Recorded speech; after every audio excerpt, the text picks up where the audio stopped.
તમે સાયબર ફિલ્ડમાં આવ્યા, ટેકનોલોજી સાથે તમે કનેક્ટ થયા, તો શું વસ્તુ તમને ઇન્સ્પાયર કરે છે ને આના પાછળ શું સ્ટોરી? નાનપણથી જ હું કમ્પ્યુટરથી ખૂબ જ એન્ચાન્ટ થતો હતો. કોઈ બી વસ્તુ કેવી રીતના થાય છે તે સમજવું મારા માટે ખૂબ જ અગત્યનું હતું. ધીરે ધીરે મેં કમ્પ્યુટર્સને એક્સપ્લોઇટ કરવાનું ચાલુ કર્યું. એમ કહી શકીએ છીએ કે એક હેકરની જેમ એના જે માઇનસ પોઈન્ટ છે તેની ઉપર મેં વધારે કોન્સન્ટ્રેટ કર્યું. તો શાંત બાળકથી લઈ અને સાયબરમાં અશાંતિ ફેલાવનારા લોકો સુધીની આ સફર છે, એમાં એક વસ્તુ જે તમારે લોકો સુધી પહોંચાડવી હોય. અવેરનેસ લોકોમાં નથી. લોકો ટેકનોલોજી યુઝ કરવા માંડ્યા છે, તે પણ ફૂલ ફ્લેજ રીતના. બધા જ પાસે હાઈટેક મોબાઈલ છે. આજના સમયમાં તમારા મુખ્ય એરિયા ઓફ પ્રેક્ટિસ ક્યાં ક્યાં છે? સાયબર સિક્યોરિટી એક્સપર્ટ તરીકે, એઆઈ સ્પેશિયલિસ્ટ તરીકે બી મારું ઇનપુટ રહે છે. તમે મને એક એથિકલ હેકર તરીકે બી કેટેગરાઇઝ કરી શકો છો. કે ભાઈ તમારી એક સાથે 5 બુક અને 4 મૂવીઝ એક જ દિવસે લોન્ચ થયેલા, તો એક તો પોતાનામાં જ એક રેકોર્ડ છે. ત્યાર લગીન મેં બી આવું કશે જોયું નથી કે કોઈ બી એક વ્યક્તિની 5 book, that also on cyber crime, અને એમની 4 movies, that also on cyber crime, same day same time પર લોન્ચિંગ થતું હોય છે.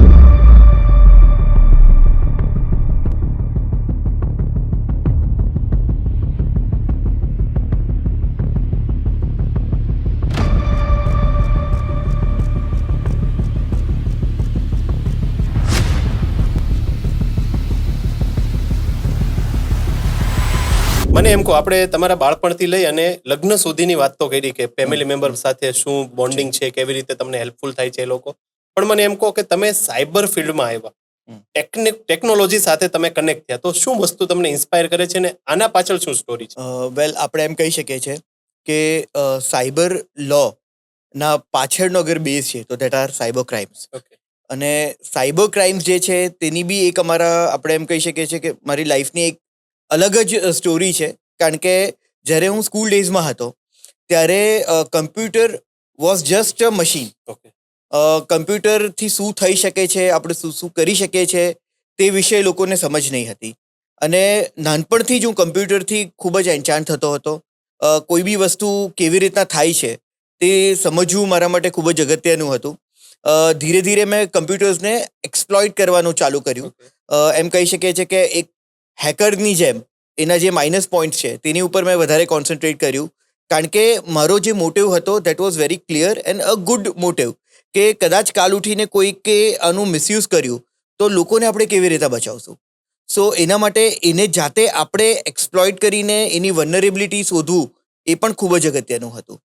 એટલે ધીરે ધીરે એ ટાઈમમાં આપણે અર્લી 90s વાત કરી રહ્યા છે કે જેમાં લોકોને એ જ સમજ નહીં હતી કે સાયબર એટેક્સ કોને કહેવાય.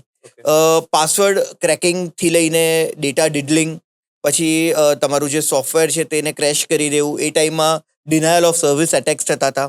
તો આ બધી વસ્તુ ઉપર મારું કોન્સન્ટ્રેશન વધારે હતું.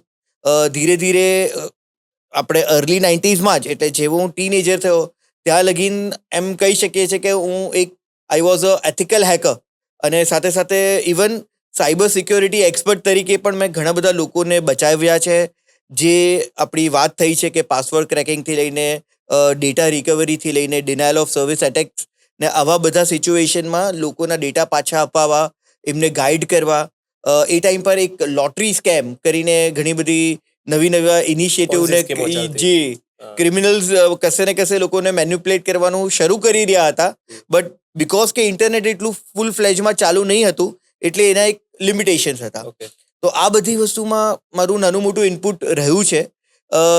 ધીરે ધીરે જેમ હું આગળ વધ્યો ત્યારે મેં એ જોયું કે ભાઈ આ જે ક્રાઇમ છે તો તેની સજા શું હોઈ શકે છે, અને એમાં કેવી રીતના લાયબિલિટી આપણે કોઈની ઉપર મૂકી શકીએ છીએ, અને એનું એવિડન્સ આપણે કેવી રીતના લેશું. સો આ વસ્તુ માટે અલોંગ વિથ માય લો મેં મારા સાયબર ક્રાઇમ્સ, સાયબર લોઝ એ વિષય ઉપર થોડું અધ્યયન કર્યું. અને ધીરે ધીરે આપણે એમ કહી શકીએ છીએ કે મારી આ જે સફર છે એ ખૂબ જ ચેલેન્જિંગ રહી. બટ સાયબર ક્રિમિનલથી, એથિકલ હેકરથી સાયબર લોયર લગીની આ જે આખી મારી જે સફર છે તેમાં તમને એમ આપણે કહી શકીએ કે હરેક પલ મને બિલકુલ અહેસાસ નથી થયો કે કદાચ આ દિવસ નવો દિવસ નથી. So it was very good and very enthusiastic about cyber crimes. Cyber lose અને ડિજિટલ એવિડન્સ. ઓકે, તો જેમ તમે કહ્યું એમ કે બાળપણમાં તમે બહુ શાંત હતા, તો શાંત બાળકથી લઈ અને સાયબરમાં અશાંતિ ફેલાવનારા લોકો સુધીની આ સફર છે, એમાં એક વસ્તુ જે તમારે લોકો સુધી પહોંચાડવી હોય. સર એકચ્યુઅલી હજી બી હું શાંત જ અચ્છા. છું અને સાયબરમાં બી કદાચ તમે જેટલા શાંત હશો ને એટલું જ તમે ડિટેલમાં અધ્યયન કરી શકશો. ઓકે. બટ અત્યારે આપણે એમ કહી શકીએ છીએ કે હમણાંના જે ક્રાઇમ છે તેમાં કોઈ તમને હાઈટેક હેકર નથી મળતો. ઓકે.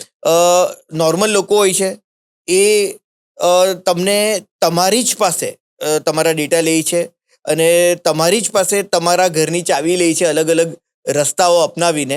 એટલે આ બધી વસ્તુમાં જે મેં અત્યાર લગીની ટ્રેનિંગ્સ આપી હોય, આપણે એમ કહી શકીએ છીએ કે જ્યુડિશિયલ ઓફિસર્સથી લઈને આઈપીએસ ઓફિસર્સથી લઈને સ્ટુડન્ટ્સ, પ્રિન્સિપલ્સ અને જનરલ પબ્લિક લગીનના જે માસ પીપલ છે તે બધાને કોઈક ને કોઈક રીતના મેં મારા ઇનપુટ આપ્યા છે. એમને સેમિનાર્સના બેઝ ઉપર, ટેલિવિઝન શોઝના બેઝિસ ઉપર કે આપણા પોડકાસ્ટના બેઝિસ ઉપર એમને હંમેશા અવેર કર્યા છે. આ બધામાં જે મેં એક્સપિરિયન્સ કર્યું છે એ છે કે અવેરનેસ લોકોમાં નથી. લોકો ટેકનોલોજી યુઝ કરવા માંડ્યા છે, તે પણ ફૂલ ફ્લેજ રીતના.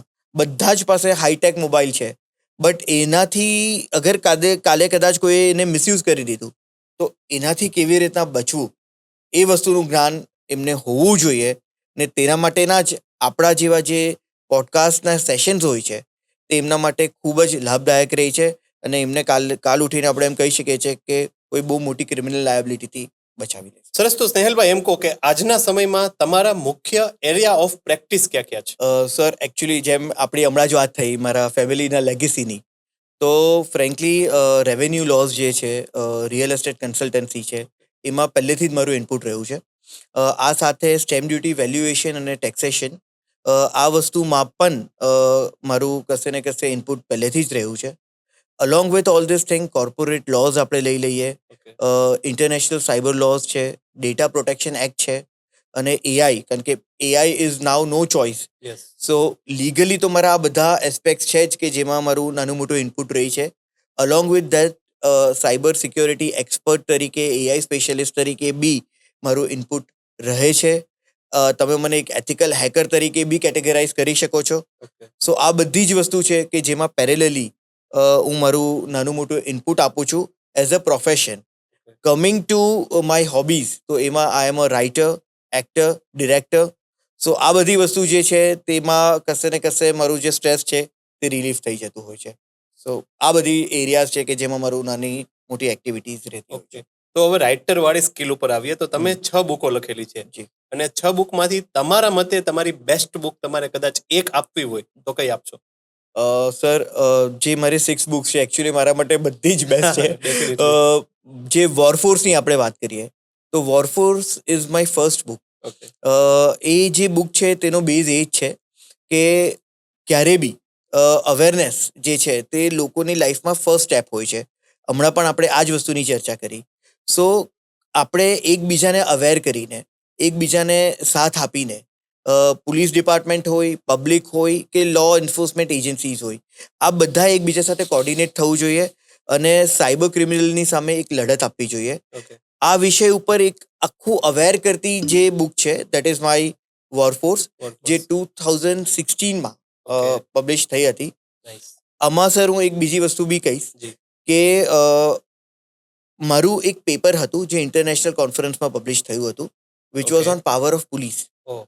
તો વોરફોર્સમાં મેં અમુક એવા ડિરેક્ટિવ સ્ટેપ્સ આપ્યા છે ઓકે. કે અગર એમાં લો એન્ફોર્સમેન્ટ એજન્સી ધ્યાનથી અગર એને લાગુ કરે તો આપણે એમ કહી શકીએ છીએ કે સાયબર ક્રાઇમ ઉપર કોઈક ને કોઈક અંશે કંટ્રોલ ચોક્કસથી આવશે. ઓકે.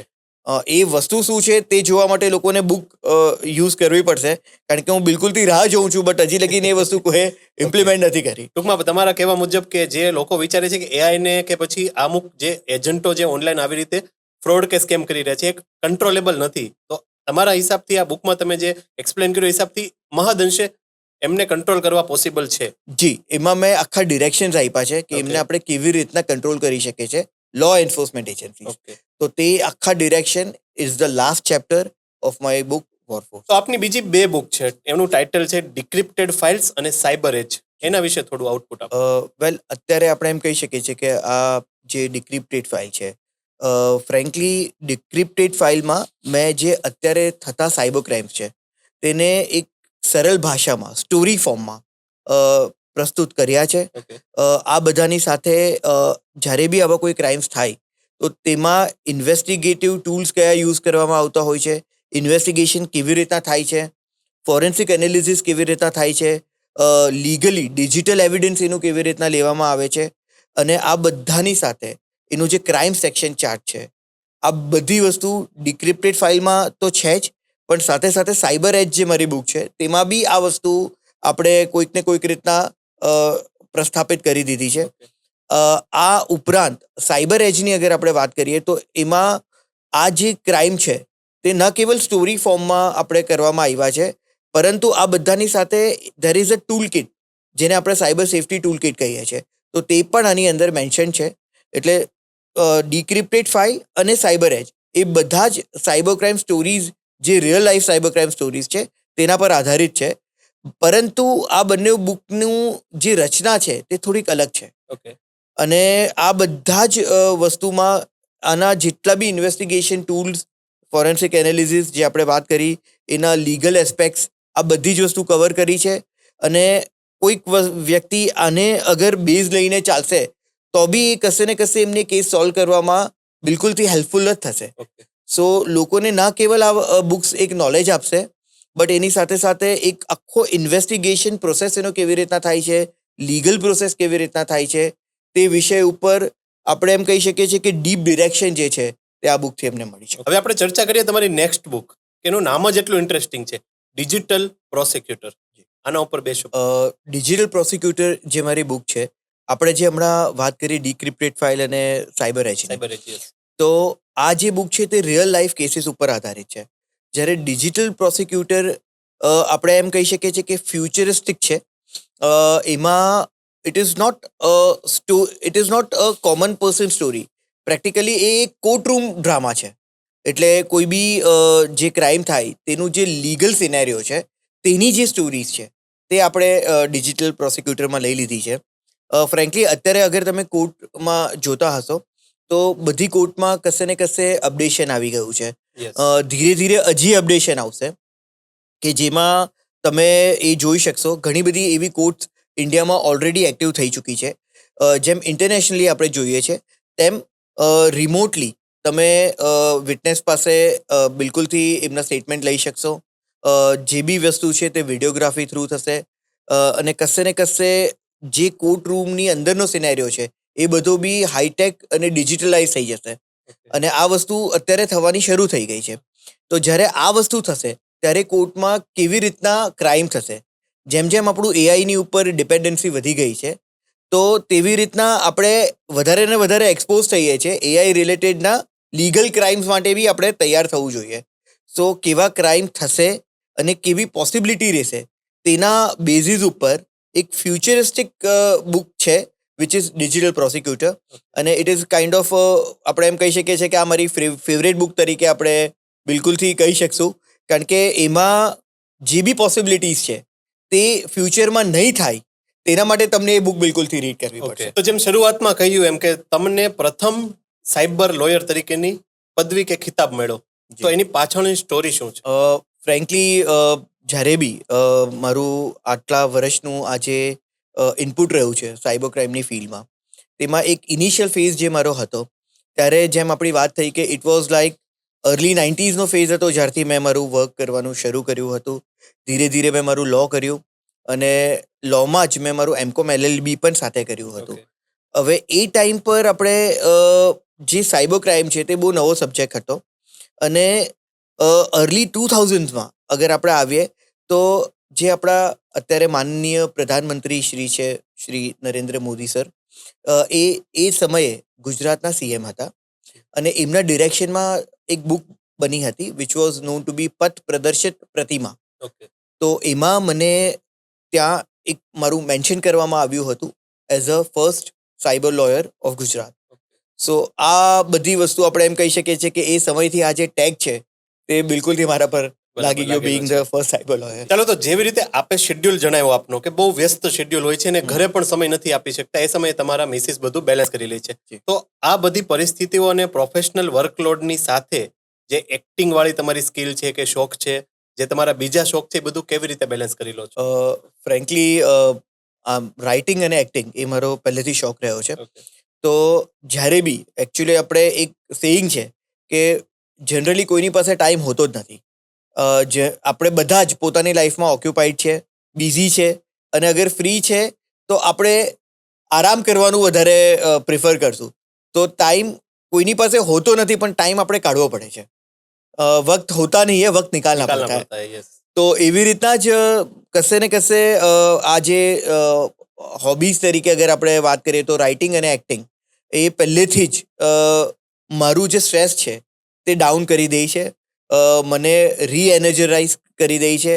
અને કોઈક બી રીતના જ્યારે હું ખૂબ જ ઓક્યુપાઈડ હોઉં અને કોઈક મારા નાના પ્લેમાં મેં મારું ઇનપુટ આપી દીધું, તો આપણે એમ કહી શકીએ છીએ કે પહેલેથી હું આખો રિફ્રેશ થઈ જાઉં છું અને મારા કેરિયરમાં હજી સક્ષમ રીતના આગળ વધી શકું છું. કોલેજના ટાઈમથી મેં ઘણા પ્લેસ કર્યા હતા. વચ્ચે મારું સ્ટેજ સાથેનો જે રિલેશન છે તે થોડો ડિસબેલેન્સ થઈ ગયો હતો. હમણાં રિસેન્ટલી જ મેં ગમનનો ગોટાલો કરીને એક પ્લે છે, તેમાં મારે હું ઇનપુટ આપ્યું હતું. ભવર કરીને મારું પ્લે છે જે મુંબઈ ખાતે કરવામાં આવ્યું હતું, ત્યાં મેં મારું ઇનપુટ આપ્યું હતું. જે બંને પ્લેના રાઇટર મારા મધર છે, અરે વાહ. શ્રી ભાવનાબેન હેમંતકુમાર વકીલના. સો આ બધી વસ્તુ કોઈક ને કોઈક રીતના મારા સ્ટ્રેસ મેનેજમેન્ટમાં મને બહુ યુઝફુલ રહી છે સર.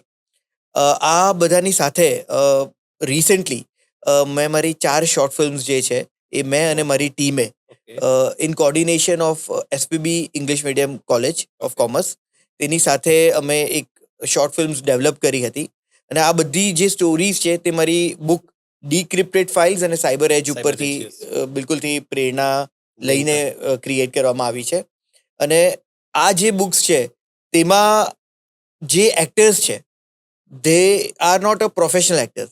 આ જ કોલેજના સ્ટુડન્ટ્સ, પ્રિન્સિપલ્સ અને અલગ અલગ ફેકલ્ટીઝ છે કે જેમનો જ્યાં જેવો રોલ ફિટ થઈ શક્યો આપણે બિલકુલથી એમને આપી દીધું. આપણે એમ કહી શકીએ છીએ કે it was a kind of a workshop for them, કે જેમાં સાયબર ક્રાઇમનું જે એક્સપિરિયન્સ છે કે સાયબર સિક્યોરિટી કે સાયબર અવેરનેસનું જે એક્સપિરિયન્સ છે તેમને રિયલ લાઈફના ફેઝમાં જ મળશે, but in the form of acting. So it was a mass educational initiative. અને કદાચ કોઈ કોલેજ જ ખાસ જ એવી કોઈ કોલેજ હશે કે જેમણે અત્યારે પોતાનું ઇનપુટ આપ્યું હોય છે શોર્ટ મૂવીઝ બનાવવામાં, તે બી સાયબર ક્રાઇમ ઉપર, અને તે પણ લોકોને એજ્યુકેટ કરવા માટે, અને એમના પ્રિન્સિપલથી લઈને સ્ટુડન્ટ્સ બધાએ એક્ટિંગમાં પોતાનું ઇનપુટ આપ્યું હોય છે. તો તમારા એચિવમેન્ટની વાત કરીએ તો ક્યાંક એવું મને જાણવા મળ્યું કે ભાઈ તમારી એક સાથે 5 બુક અને 4 મૂવીઝ એક જ દિવસે લોન્ચ થયેલા. તો એક તો પોતાનામાં જ એક રેકોર્ડ છે, આના વિશે શું કહેશો?